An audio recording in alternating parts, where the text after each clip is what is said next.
Shalom dan selamat pagi. Puji Tuhan karena pada pagi hari ini kita sekali lagi dapat berhimpun di gereja walaupun secara maya, tapi puji Tuhan karena kita masih dapat bersama-sama dan memuji Tuhan, menyembah Tuhan pada pagi hari ini. Jadi sebelum kita berdoa, sekali lagi saya ingin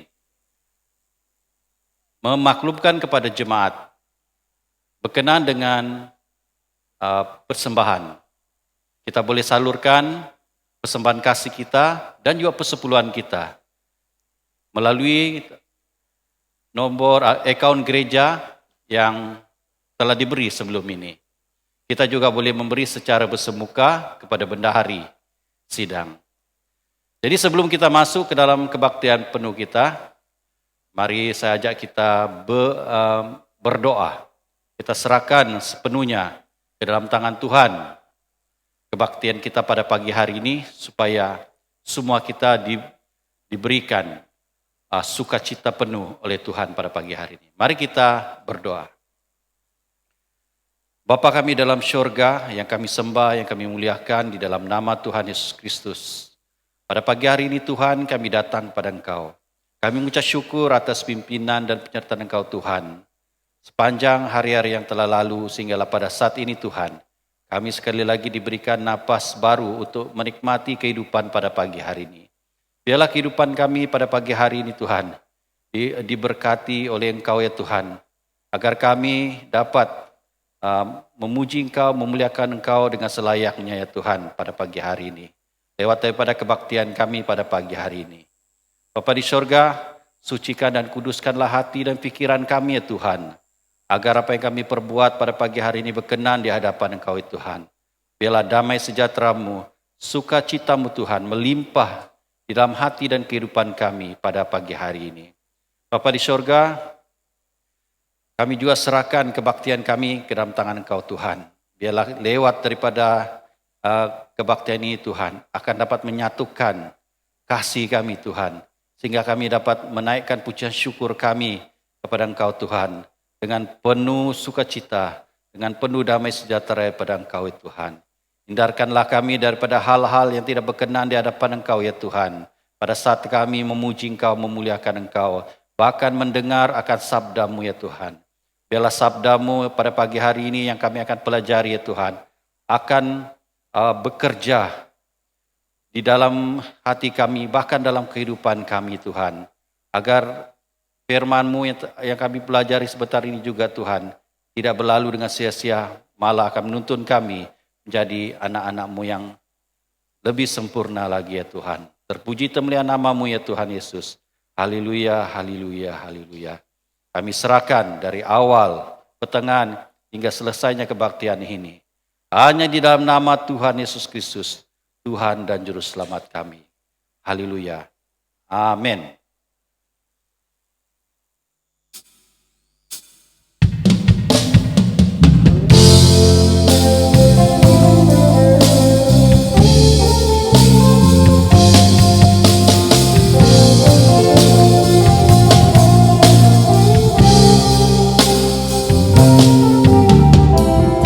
Terbatas kuasa-Mu Tuhan.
Bersyukurlah kepadanya, bawalah pujian baginya, karena dia Raja, dia yang perkasa.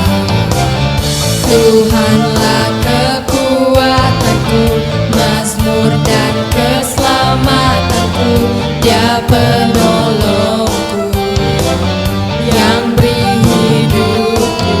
Kau yang berjaya, seluruh semesta sujud menyembah.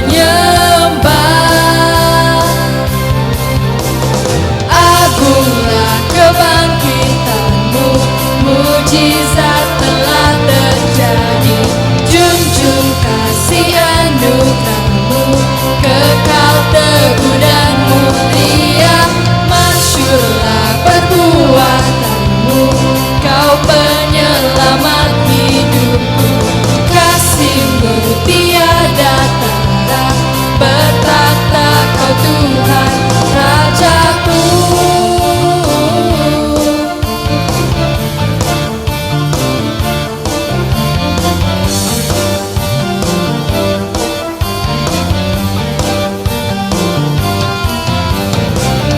Bersyukurlah kepadanya, bawalah pujian baginya, karena dia Raja, dia yang perkasa. Tuhanlah kekuatanku, mazmur dan keselamatanku, dia penolongku, yang beri hidupku. Kau yang berjaya,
Pengorbananmu bagiku terlalu dalam untuk dimengerti.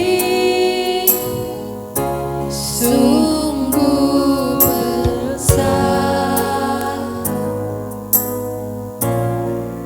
sungguh indah yang kau pikirkan tentangmu, tak terselami bagiku. Sungguh indah,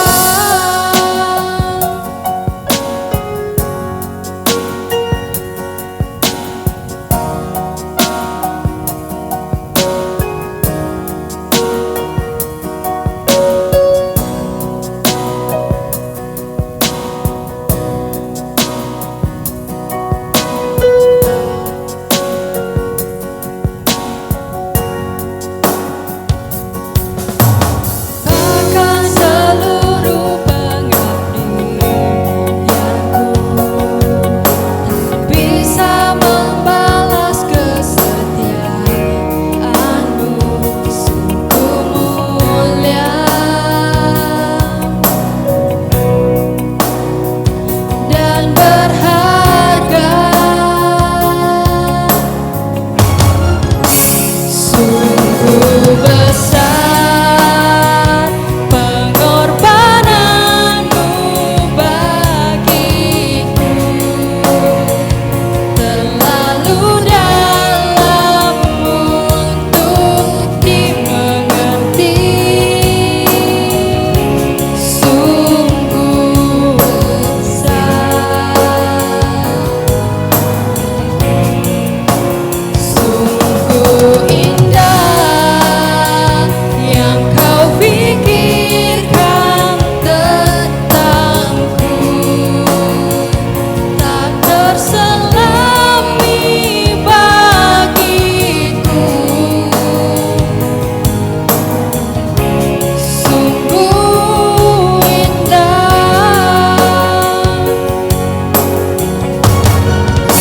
sungguh besar pengorbananmu bagiku, terlalu dalam untuk dimengerti. Sungguh besar, sungguh indah yang kau pikirkan tentangku, tak terselami bagiku. Sungguh indah,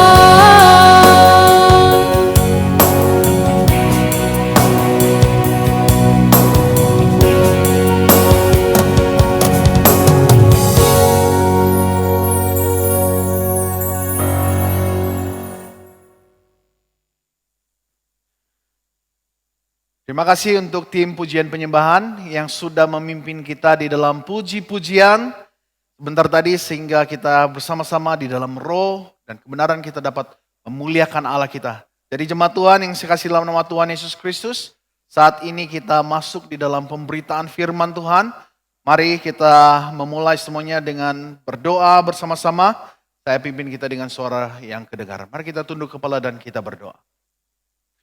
Bapa di surga, Bapa yang kami sembah dan muliakan di dalam nama Tuhan Yesus Kristus.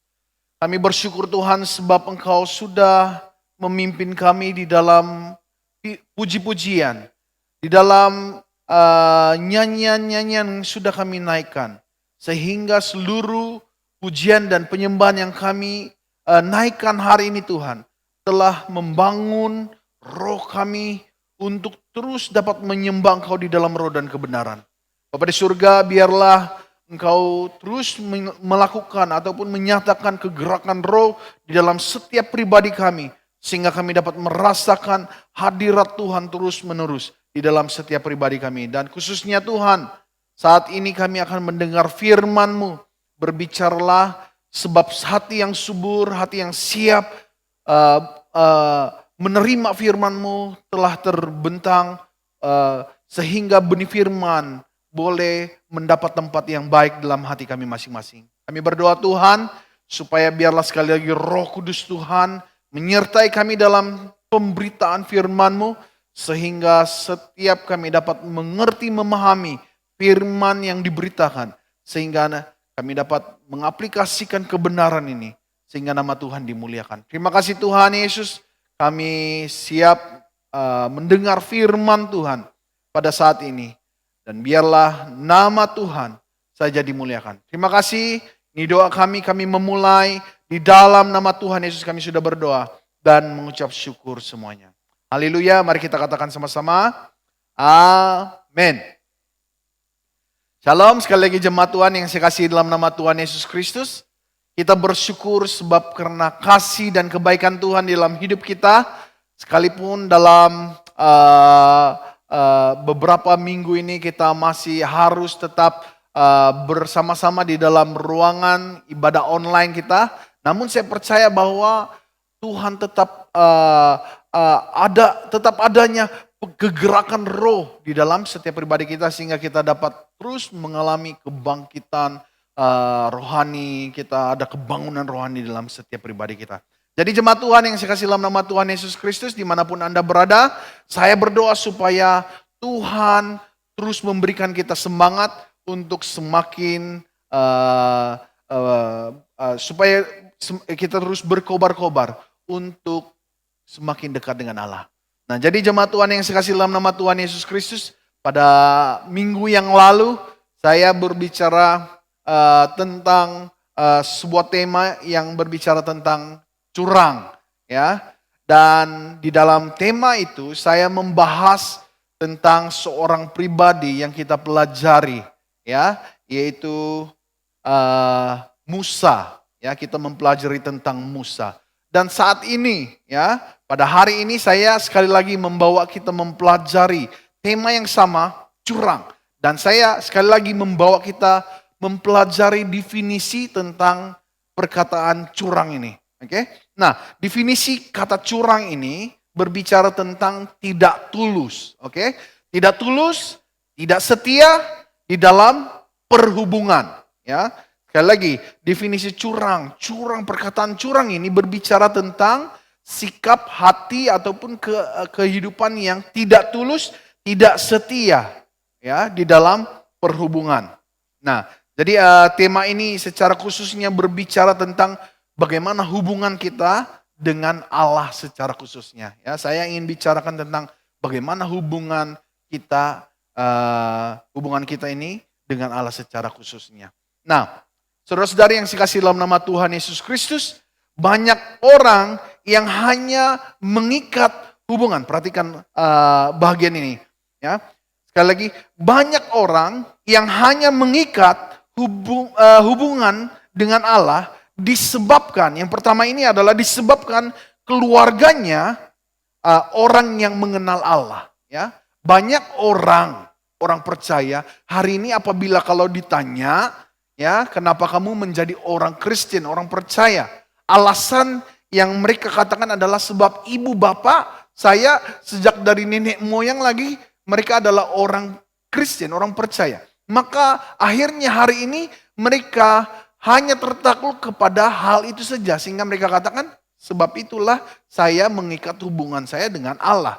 Ya, sebab itu saya mau mengikat, membina hubungan dengan Allah sebab keturunan pada awalnya adalah orang-orang Kristen. Ya, selain itu juga, ya, yang kedua juga banyak orang yang hanya mau mengikat hubungannya dengan Allah sebab ingin diberkati. Ya, ada orang yang mau diberkati, maka akhirnya dia memilih hanya di dalam Allah ada berkat. Maka itu dia membuat suatu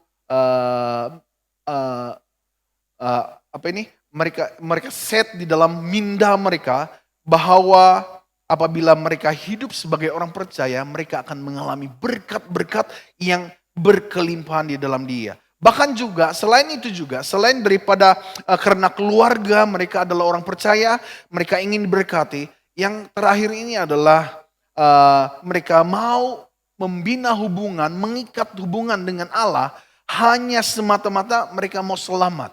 Sebab menurut mereka di luar Kristus itu tidak ada keselamatan. Memang benar ya, dan semata-mata hanya mau keselamatan ya. Maka itu mereka menerima Tuhan Yesus sebagai Tuhan dan juru selamat mereka pribadi. Ya, memang kita tahu bahwa hanya satu jalan untuk menerima keselamatan itu, yaitu dengan menerima Tuhan Yesus sebagai Tuhan dan juru selamat. Nah, tetapi sayangnya, perhatikan bagian ini. Tetapi sayangnya, ya, setelah membina hubungan dengan Allah, terdapat ramai, ya, tidak sedikit. Ramai orang percaya yang curang, ya, ramai orang percaya yang curang, yang tidak tulus, yang tidak setia di dalam perhubungan tersebut dengan Allah. Ini sayangnya, ya, mereka hanya mau membina hubungan saja, tetapi akhirnya pada suatu titik mereka sebenarnya hanya mau mendapatkan sesuatu imbalan daripada hubungan itu saja. Sehingga seluruh hati mereka, pikiran mereka tidak benar-benar diserahkan kepada Allah. Maka itu apa yang terjadi? Seperti saya katakan, hari-hari ini sayangnya begitu ramai orang yang telah membina hubungan dengan Allah, ya, ramai yang orang-orang percaya yang curang terhadap Allah, menduakan Allah, tidak tulus terhadap Allah, tidak setia terhadap Allah, tidak taat di dalam perhubungan dengan Allah. Nah, jadi ini yang terjadi pada masa-masa kini. Maka itu hari ini saya membawa kita mempelajari, ya, lewat seorang pribadi yang terdapat di dalam Alkitab tentang kehidupannya, yang juga seorang tokoh di dalam Alkitab yang kita boleh lihat bagaimana kecurangannya terhadap Allah. Ya, terhadap Allah. Mari kita terlebih dahulu melihat dalam teks firman Tuhan di dalam 1 Samuel 9, sekali lagi, 1 Samuel 9 ayat yang pertama hingga yang kedua, ya. 1 Samuel 9 ayat yang pertama hingga yang kedua, kemudian ayat yang ke-17. Ya. Kemudian setelah itu pasal yang ke-10 ayat yang pertama dan juga ayat yang ke-24. Saya bawa kita bersama-sama melihat firman Tuhan ini dan saya bacakan di dalam terjemahan bahasa Indonesia. Kalian perhatikan masing-masing menurut terjemahan Alkitab kalian masing-masing. Firman Tuhan katakan seperti ini. Ada seorang dari daerah Benjamin, namanya Kish bin Abel, bin Zeror, bin Bekhorat, bin Afiah, seorang suku Benyamin, seorang yang berada. Orang ini ada anaknya laki-laki, namanya Saul, ya, seorang muda yang elok rupanya. Tidak ada seorang pun dari antara orang Israel yang lebih elok daripadanya. Dari bahu ke atas, ia lebih tinggi daripada setiap orang sebangsanya. Ayat yang ke-17, pasal 9 ayat ke-17. Ketika Samuel melihat Saul, maka berfirmanlah Tuhan kepadanya, inilah orang yang kusebutkan kepadamu itu. Orang ini akan memegang tampuk pemerintahan atas umatku.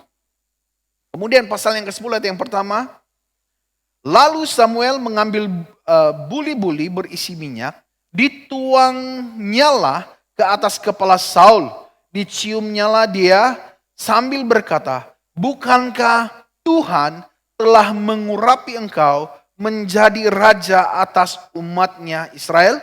Engkau akan memegang tampuk pemerintahan atas umat Tuhan dan engkau akan menyelamatkannya dari tangan musuh-musuh di sekitarnya. Inilah tandanya bagimu bahwa Tuhan telah mengurapi engkau menjadi raja atas miliknya sendiri. Kemudian ayat yang pasal ke-10 ayat 24 yang terakhir dia katakan, dan Samuel berkata kepada seluruh bangsa itu, kamu lihatkah orang yang dipilih Tuhan itu? Sebab tidak ada seorang pun yang sama seperti dia di antara seluruh bangsa itu. Lalu bersoraklah seluruh bangsa itu demikian, hidup raja. Nah, jemaat Tuhan yang saya kasih dalam nama Tuhan Yesus Kristus, hari ini seperti yang saya katakan bahwa sesuai dengan tema ini, saya membawa kita mempelajari lewat seorang pribadi yang bernama Saul. Ya, Saul ataupun Raja Saul. Nah, saya membawa kita mempelajari tiga perkara yang saya ingin bawa kita sama-sama lihat di dalam pemberitaan firman Tuhan ini. Yang berbicara tentang yang pertama ini adalah siapa Saul, kemudian bagaimana kejatuhan Saul, dan yang ketiga itu adalah akibat daripada kecurangannya, ketidaktatannya terhadap Allah. Oke, mari kita melihat yang pertama. Siapa sebenarnya Raja Saul? Ya, seperti dalam pembacaan kita bahwa dia adalah seorang daripada suku Benyamin. Ya, suku Benyamin ini adalah antara 12 suku Israel, dan yang mana suku Benyamin ini dianggap sebagai antara suku yang kecil ya daripada ke-12 suku itu. Tapi sekalipun suku Benyamin ini adalah daripada antara suku yang kecil daripada antara 12 suku Israel, namun Allah tetap memandang suku ini sebagai salah satu suku yang akhirnya menjadi perhatian, sehingga akhirnya dia mengangkat beberapa orang hamba-hamba Tuhan yang khususnya daripada suku Benyamin, diangkatnya supaya menjadi hambanya. Ya, jadi Saul ini sebenarnya daripada suku Benyamin.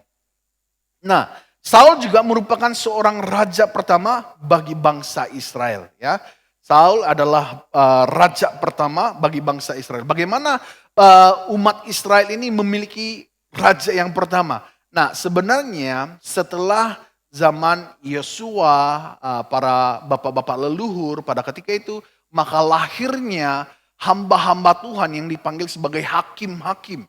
Di mana dalam hakim-hakim ada beberapa hamba-hamba Tuhan yang lahir, yang Allah angkat untuk menjadi hakim bagi umat-umat Israel, bagi mereka yang menentang umat-umat Israel.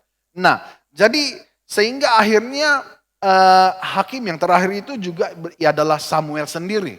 Ya, kemudian apabila umat Israel hidup di tengah-tengah bangsa-bangsa, mereka melihat bahwa setiap bangsa-bangsa yang ada di sekitar mereka memiliki raja, maka mereka juga mau supaya memiliki seorang raja. Dan akhirnya apa yang terjadi? Ya, maka karena mereka meminta hal itu, sekalipun sebenarnya permintaan mereka ini adalah suatu hal yang menyakitkan hati Tuhan. Sebab apa? Sebab sebelumnya raja yang memimpin umat Israel itu adalah Allah sendiri. Ya, Allah sendiri. Allah lah yang telah memimpin umat Israel dalam perjalanan mereka.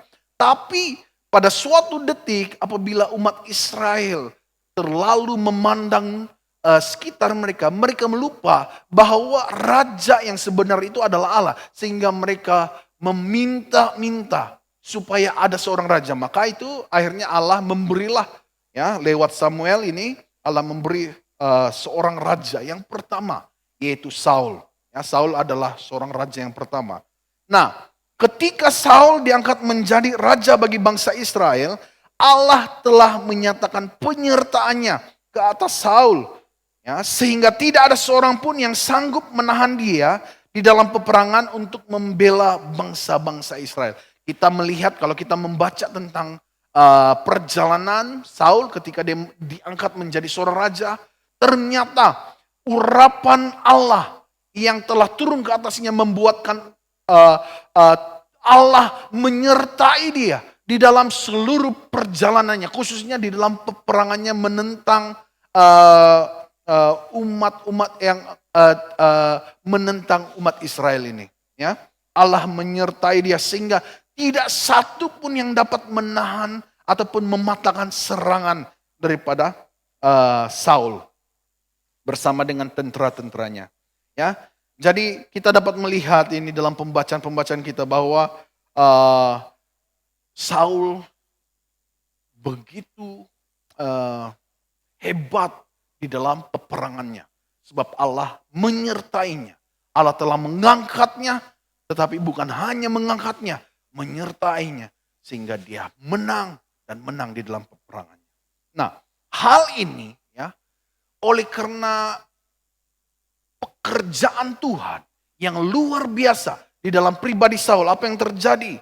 Hal ini menjadikan nama Saul ini menjadi seorang yang masyhur. Ya, dia menjadi seorang raja yang masyhur, ya, dan juga sangat digeruni oleh bangsa-bangsa lain pada ketika itu sebab Allah menyertai Saul. Ya. Dia menjadi sangat masyhur, namanya dikenali, ya, karena kehebatan pekerjaan tangan Tuhan atas Saul, sehingga dia digeruni dan ditakuti oleh bangsa-bangsa lain pada ketika itu. Sebab Allah menyertai, memimpin dia di dalam peperangan. Ya.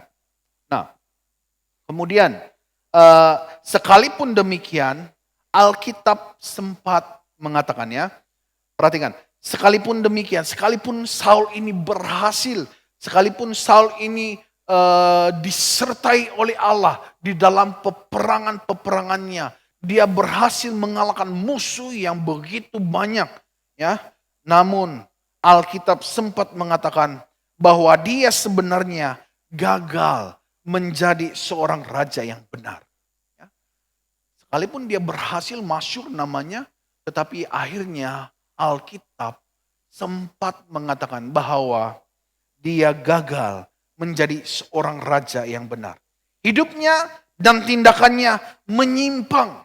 Ya, menyimpang dari panggilannya sebagai seorang raja yang diurapi. Ini yang terjadi kepada Saul. Sekalipun pada permulaannya apabila dia diangkat menjadi raja, ada banyak pekerjaan Tuhan yang terjadi dalam hidupnya. Namun akhirnya daripada hidupnya dan tindakannya, dia menyimpang daripada panggilannya sebagai seorang raja yang diurapi Allah. Nah, jadi demikianlah Allah begitu kecewa karena mengangkat Saul menjadi raja bagi umat kesayangannya. Allah kecewa terhadap tindakan, terhadap apa yang Saul lakukan. Ya. Sebab penyimpangannya. Nah, kejatuhan ataupun kecurangan Saul merupakan detik di mana dia kehilangan segala sesuatu di hadapan Allah. Ya. Kejatuhan ataupun kecurangan Saul ini merupakan suatu detik di mana dia kehilangan segala sesuatu di hadapan Allah dan mendatangkan akibat ke atas dirinya. Ya. Apabila Saul jatuh di dalam dosanya, di dalam pelanggarannya, di dalam kecurangannya terhadap Allah, di dalam ketidaktaatannya terhadap Allah, maka itu adalah menjadi suatu detik di mana dia kehilangan segala sesuatu. Segala sesuatu hilang daripadanya di hadapan Allah. Dan itu berakibat terhadap dirinya sendiri. Nah, jadi jemaat Tuhan, ini yang kita dapat melihat siapa itu Saul. Ya, siapa pribadi Saul. Dia seorang yang lahir daripada suku Benyamin. Dia dipilih oleh Allah. Dia diurapi oleh Samuel sebagai raja. Dia diangkat sehingga roh Allah turun ke atasnya. Dan dia bekerja melakukan pelayanan sehingga nama Tuhan dimuliakan. Jadi ini kita dapat melihat pribadi Saul. Sekalipun demikian kita dapat melihat sekalipun Saul ini begitu diberkati di dalam pekerjaan, namun karena penyimpangannya maka akhirnya segala sesuatu itu hilang daripadanya. Nah, kemudian kita melihat tentang bagaimana kejatuhan Saul. Bagaimana kejatuhan Saul ini. Nah, di dalam 1 Samuel 13, ya sekali lagi, 1 Samuel 13 ayat yang ke-6 hingga yang ke-9 ini merupakan salah satu detik kejatuhan Saul, ya, di mana dalam 1 Samuel 13 ayat 6 hingga 9 ini merupakan suatu cerita tentang bagaimana Saul itu mempersembahkan korban kepada Allah, ya. Dia mempersembahkan korban kepada Allah sebab dia tidak sabar lagi mau tunggu Samuel, ya. Karena ketidaksabarannya menunggu Samuel tiba pada ketika itu, akhirnya apa yang terjadi, ya? Dia mempersembahkan korban. Jadi jemaat Tuhan yang saya kasih dalam nama Tuhan Yesus Kristus, untuk mempersembahkan korban itu, yang mengerjakan hal itu adalah seharusnya adalah seorang imam yang dipercayai. Namun karena karena Saul tidak sabar, dia didesak oleh dia didesak oleh rakyat Israel pada ketika itu, sehingga semakin banyak umat-umat Israel yang mengikutinya tercerai-berai, mereka pergi ke tempat lain, ya, untuk menghindar daripada serangan orang-orang Filistin. Apa yang terjadi? Saul tidak dapat menunggu Samuel dan terpaksalah dia katakan, berikan aku persembahan untuk dikorbankan kepada Allah, dan dia melakukan itu. Selesai saja. Pada ketika itu dia mempersembahkan segala korban itu, maka akhirnya apa yang terjadi? Ya, Samuel datang dan Allah marah terhadap tindakan Samuel itu. Jadi itu salah satu kejatuhan daripada Samuel, ya. Dia mempersembahkan korban kepada Allah tanpa menunggu Samuel. Nah, kemudian yang kedua kita dapat melihat juga kejatuhan Samuel ini khususnya di dalam 1 Samuel pasal yang ke-15 ayat yang ketiga, ya. 1 Samuel pasal yang ke-15 ayat yang ketiga, ya, ada beberapa ayat saya bawa kita melihat hal ini sama-sama. Pertama ayat yang ke-13 ini berbicara tentang perintah Allah. Apa perintah Allah untuk Samuel? Untuk Saul, ya. Apa perintah Allah untuk Saul? Allah katakan, jadi pergilah sekarang, kalahkanlah orang Amalek. Perhatikan, ini perintah Allah. Kalahkanlah orang Amalek, tumpaslah segala yang ada padanya, dan janganlah ada belas kasihan kepadanya. Perhatikan ayat selanjutnya dikatakan, bunuhlah semuanya, laki-laki maupun perempuan, kanak-kanak maupun anak-anak yang menyusu, lembu maupun domba, unta maupun keldai. Itu adalah perintah Allah kepada Saul ketika di dalam peperangan. Namun, apa tindakan Saul? Apa yang Saul buat sehingga akhirnya dia jatuh? Kita perhatikan khususnya dalam pasal 15 ini ayat yang ke-8 dan 9, ini adalah tindakan Saul, apa yang Saul buat. Saya mulai daripada ayat yang ke-8, dia katakan, Agag, raja orang Amalek, ditangkapnya hidup-hidup. Perhatikan, ditangkapnya hidup-hidup, tetapi segenap rakyat ditumpasnya dengan mata pedang. Perhatikan ayat yang ke-9, dia katakan, tetapi Saul dan rakyat itu menyelamatkan Agag. Mereka menyelamatkan Agag dan kambing domba dan lembu-lembu yang terbaik dan tambun. Pula anak domba dan segala yang berharga tidak mau mereka tumpaskan semuanya. Ya. Tetapi segala hewan yang tidak berharga dan yang buruk itulah yang ditumpaskan mereka. Perhatikan, ini adalah tindakan Samuel pada ketika itu yang membuatnya jatuh. Allah bilang, apabila kamu memerangi ini orang-orang Amalek, bunuhlah segala sesuatu termasuk sampai kepada ternaknya. Tidak satu pun yang ditinggalkan. Tapi Saul, apa yang dia lakukan? Dia menyelamatkan raja itu, dia kasih hidup-hidup. Kemudian apa yang terjadi? Dia juga menyimpan kambing, domba, lembu, dan ternak-ternak yang tambun yang baik. Dengan alasan yang seolah-olahnya baik. Dia katakan, kita simpan ini untuk kita persembahkan kepada Allah. Ini kelicikan Saul. Ya.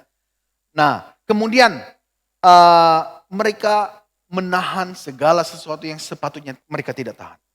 Kemudian kita melihat ayat yang ke-10 dan yang ke-11 dalam pasal yang ke-15 ini berbicara tentang pandangan Allah terhadap Saul. Setelah Allah perintahkan kepada Saul, tapi Saul tidak menuruti perintah Allah, apa yang terjadi? Allah berpandangan seperti ini kepada Saul. Ayat 10 dia katakan, lalu datanglah firman Tuhan kepada Samuel. Demikian, aku menyesal karena aku telah menjadikan Saul sebagai raja. Perhatikan bagian itu. Ini pandangan Allah terhadap kecurangan Saul. Allah katakan, aku menyesal karena aku telah menjadikan Saul raja. Sebab ia telah, perhatikan bagian ini, sebab ia telah berbalik daripada aku dan tidak melaksanakan firmanku. Saul berbalik dan tidak melaksanakan firman. Maka sakitlah hati Samuel dan ia berseru-seru kepada Tuhan semalam-malaman. Nah, Saul tidak taat kepada perintah Allah. Ini adalah kejatuhannya yang seterusnya. Karena kecurangannya, ketidaktaatannya terhadap Allah, maka sekali lagi dia firman Tuhan katakan, dia berbalik dan tidak melaksanakan firman Allah. Kemudian hal ini menjadi semakin jauh dan akhirnya Saul mulai menjauh, bahkan juga mulai menduakan Allah. Dia berpaling daripada kesetiaannya terhadap Allah. Kita melihat di dalam 1 Samuel 28. Secara khususnya kita boleh membaca seluruh bagian 1 Samuel 28 ini, pasal ke-28. Kita melihat bagaimana Samuel ini terlibat dengan alih-alih sihir ataupun peramal di Endor. Ya. Di suatu tempat namanya Endor. Karena didesak dengan ancaman daripada orang Filistin. Ya, ini ceritanya dalam pasal ke-28 ini berbicara ketika umat Allah, roh Allah itu sudah tidak lagi tinggal di dalam Saul, ya. Maka apa yang terjadi ya terhadap Saul, ya, dia diserang ya oleh orang-orang Filistin sehingga dia begitu terdesak. Samuel pun sudah mati. Ya, Samuel pun sudah mati. Kemudian dia terdesak. Allah tidak lagi mendengar, menjawabnya. Allah tidak lagi berbicara kepada Saul. Tidak ada lagi pekerjaan Tuhan atas Saul. Sehingga dia begitu didesak dan akhirnya dia mengambil keputusan untuk mencari seorang ahli sihir ataupun peramal untuk memanggil Samuel. Jadi ini kita boleh lihat, inilah kejatuhan Saul. Inilah kejatuhan, kecurangan yang terjadi di dalam pribadi Saul.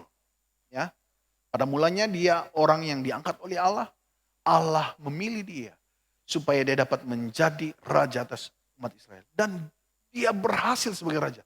Tetapi sayangnya firman Tuhan katakan karena dia tidak taat, dia akhirnya jatuh di dalam kecurangannya terhadap Allah. Jatuh di dalam dosanya. Maka akibatnya yang ketiga ini, yang terakhir dalam bagian ini adalah tentang bagaimana akibat daripada kejatuhan Saul. Kita perhatikan dalam 1 Samuel 15 ayat 26 hingga 27 ini berbicara karena Samuel telah menolak firman, maka Allah telah menolaknya sebagai raja. Ya. Sekali lagi dalam 1 Samuel 15, 26 hingga ayat 26 hingga 27 saya bacakan. Tetapi jawab Samuel kepada Saul, aku tidak akan kembali bersama-sama dengan engkau, sebab engkau telah menolak firman Tuhan. Sebab itu Tuhan, perhatikan bagian ini. Sebab itu Tuhan telah menolak engkau sebagai raja atas Israel. Ini akibatnya. Dia bilang Allah, Tuhan telah menolak Saul ya, sebagai raja atas Israel. Ketika Samuel berpaling hendak pergi, Maka Saul memegang puncak jubah Samuel, tetapi terkoyak. Kemudian berkatalah Samuel kepadanya, perhatikan bagian ini sekali lagi. Akibat daripada kecurangannya, akibat daripada ketidaktaatannya, akibat daripada ketidaktulusannya terhadap Allah, terhadap firman. Maka apa yang terjadi dalam bagian ini? Dia katakan, Tuhan telah mengoyakkan daripadamu jabatan raja atas Israel pada hari ini. Dan telah memberikannya kepada orang lain yang lebih baik daripadamu. Jadi jemaat Tuhan yang saya kasih dalam nama Tuhan Yesus Kristus. Karena ketidaktaatan Saul terhadap firman Allah dan ketetapannya. Akhirnya ya, Saul sendiri tidak dapat melihat, tidak dapat menyaksikan Allah menghancurkan musuh-musuhnya, orang Filistin. Ya, setelah dia ditolak oleh Allah. Ini, karena ketidaktaatan Saul terhadap firman dan ketetapan Allah, apa yang terjadi? Saul sendiri pun tidak dapat melihat, menyaksikan dengan matanya bagaimana Allah menghancurkan orang-orang Filistin. Ya, sehingga Saul mati itu dia tidak dapat lihat lagi. Sebab yang menghancurkan orang Filistin pada setelah zaman Saul itu adalah Raja Daud. Ya. Saul sendiri karena ketidaktaatannya, karena kecurangannya terhadap Allah, terhadap firman dan ketetapan Allah. Maka apa yang terjadi? Dia tidak dapat melihat semuanya itu. Saul juga gagal menyaksikan Tuhan bekerja atas dirinya lagi setelah Allah meninggal. Ya, dia tidak dapat lagi melihat pekerjaan Allah atas dirinya setelah Allah meninggalkan. Dari jemaat Tuhan demikianlah, jika kita curang, tidak tulus, jika kita curang, kita tidak tulus, kita tidak setia di dalam perhubungan kita dengan Allah, kita akhirnya akan menjadi tidak taat dan tidak setia terhadap firman. Ya, kita akan akhirnya menjadi tidak taat terhadap firman. Terhadap perintah Allah, terhadap hukum yang Allah berikan. Kalau kita ini curang, tidak tulus dalam hubungan, kita tidak benar-benar menjaga hubungan itu dengan baik, tidak setia di dalam hubungan itu, akhirnya kita tidak taat terhadap apapun ketetapan-ketetapan Allah. Kita akhirnya tidak taat tentang apapun perintah, firman, hukum yang telah diberikan oleh Allah. Ya. Jadi jemaat Tuhan yang saya kasih dalam nama Tuhan Yesus, maka itu jemaat Tuhan, perhatikanlah bagaimana kita hidup setiap hari. Mari kita memperhatikan hidup kita setiap hari. Setiap hari, bukan seminggu sekali, tetapi setiap perjalanan hidup kita. Setiap hari kita melihat, memperhatikan, berjaga-jaga maksudnya terhadap kehidupan kita, tindakan kita, apa yang kita lakukan. Setiap hari kita perhatikan, ya. Marilah kita menyelidiki hati kita setiap waktu. Kita menyelidiki, kita mengoreksi di hadapan Tuhan. Dan memperhatikan, apakah kita sungguh-sungguh setia? Adakah kita sungguh-sungguh taat kepada Dia?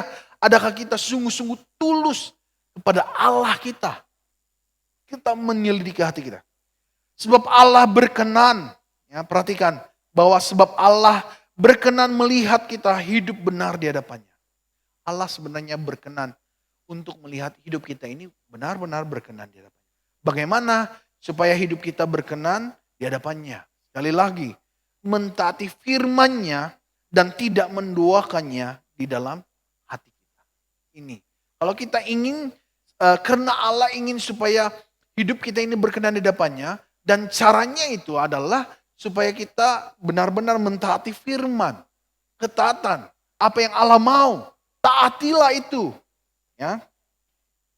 Dan jangan menduakan Allah di dalam kehidupan kita. Apa benda yang boleh, ada banyak hal yang boleh menduakan kita terhadap Allah. Harta, kalau kita taksub kepada harta, hati, pikiran kita hanya memikirkan tentang harta, tapi melupakan Tuhan, maka akhirnya kita sedang menduakan Allah. Itu terjadi. Kalau kita lebih mementingkan pendidikan, tetapi melupakan Allah, sebenarnya kita mulai menduakan Allah. Ya, sehingga apa yang terjadi? Ya, kita sudah melupakan Allah yang adalah sumber hikmat yang terutama.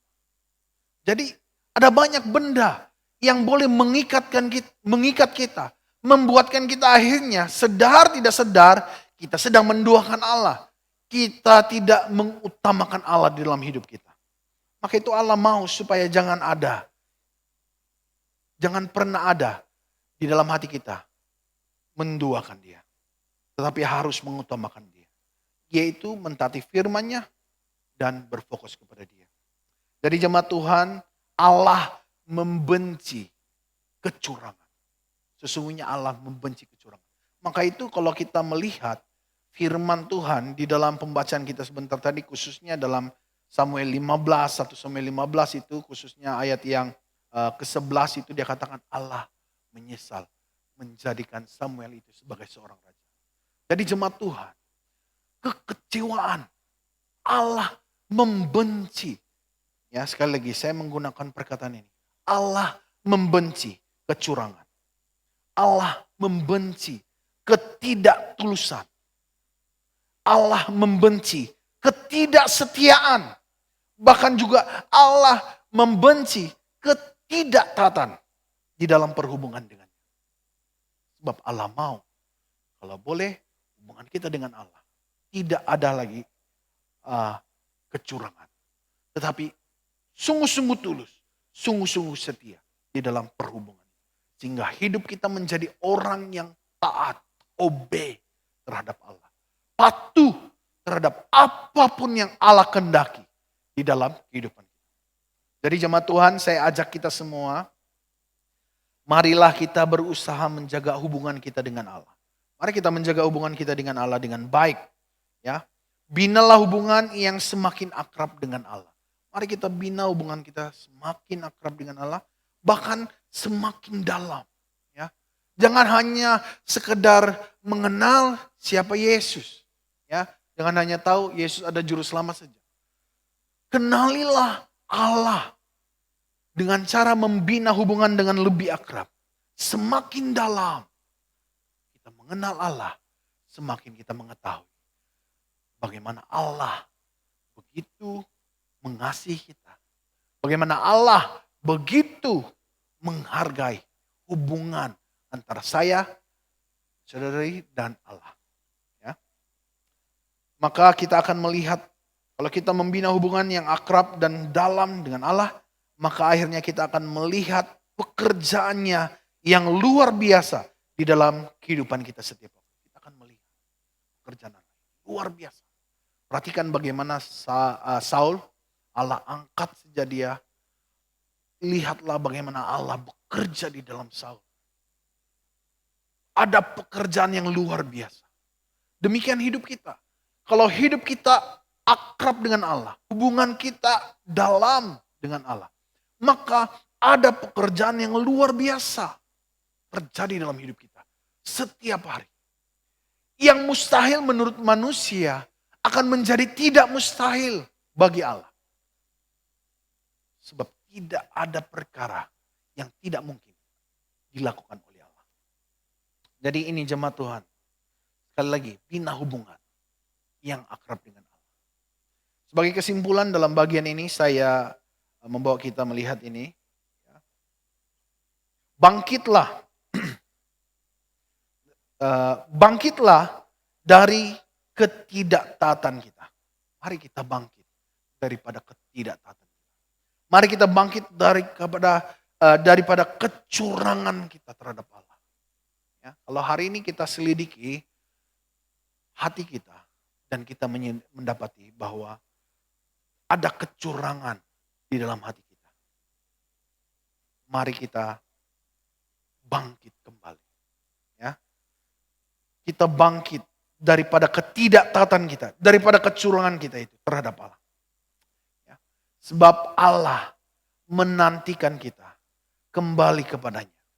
Sebab Allah sedang menantikan kita untuk kembali kepadanya. Maka itu kita bangkit daripada ketidaktaatan kita, daripada kecurangan kita. Mari kita bangkit. Sebab Allah menantikan kita untuk kembali kepadanya. Ya. Sebab Ia juga siap merangkul kita semua sebagai anak-anak yang dikasihi. Ya. Allah menantikan kita untuk kembali kepadanya. Supaya Dia dapat merangkul kita sebagai anak-anak yang dikasihi. Jadi jemaat Tuhan, marilah kalau hari ini kita menyelidiki hati kita, kalau hari ini kita mendapati bahwa kita telah curang, kita sudah tidak taat kepada Allah, hubungan kita antara dengan Allah itu tidak tulus, tidak setia hubungan kita dengan Allah. Hari ini saya mengajak jemaat Tuhan, marilah kita sama-sama bangkit daripada semuanya. Sebab Allah menantikan kita untuk menerima kita kembali dan merangkul kita sebagai anak yang dikasihi. Jadi demikian firman Tuhan, mari kita bina hubungan kita dengan lebih akrab lagi di dalam Dia, sehingga kita dapat hidup benar dan memuliakan. Jadi jemaat Tuhan, mari kita mengucap syukur atas firman Tuhan ini. Saya pimpin kita dengan suara yang kedengaran dan sekaligus menutup ibadah kita bersama-sama. Mari kita berdoa.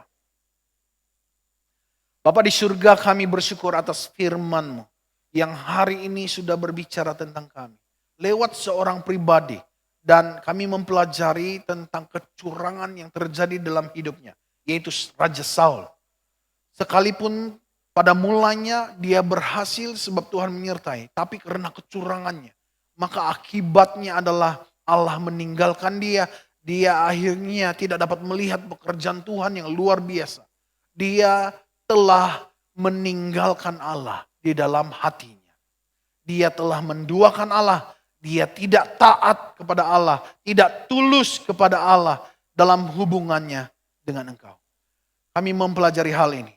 Sehingga hal ini menjadi sesuatu yang berarti untuk kami. Sehingga kami diperingatkan supaya benar-benar menjaga hati kami, hubungan kami dengan Allah. Supaya kami benar-benar mengasihi-Mu di dalam perhubungan kami bersama-sama dengan Engkau. Bapa di surga, ajarlah kami Tuhan. Supaya kami menjadi anak-anak Tuhan yang taat kepadamu di dalam perhubungan. Yang setia kepadamu di dalam hubungan.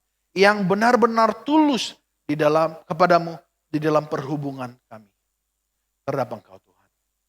Engkaulah yang akan mengajarkan sehingga kami jauh lebih mengerti, jauh lebih memahami apa yang Tuhan kehendaki, bagaimana kami harus membangun hubungan ini sehingga hidup kami berkenan di hadapan Tuhan dan memuliakan nama-Mu. Terima kasih Tuhan atas firman-Mu yang kami pelajari hari ini. Berkati jemaat Tuhan, dimanapun mereka berada Tuhan. Berkati hidup mereka, pekerjaan mereka. Berkati kehidupan mereka hari demi hari.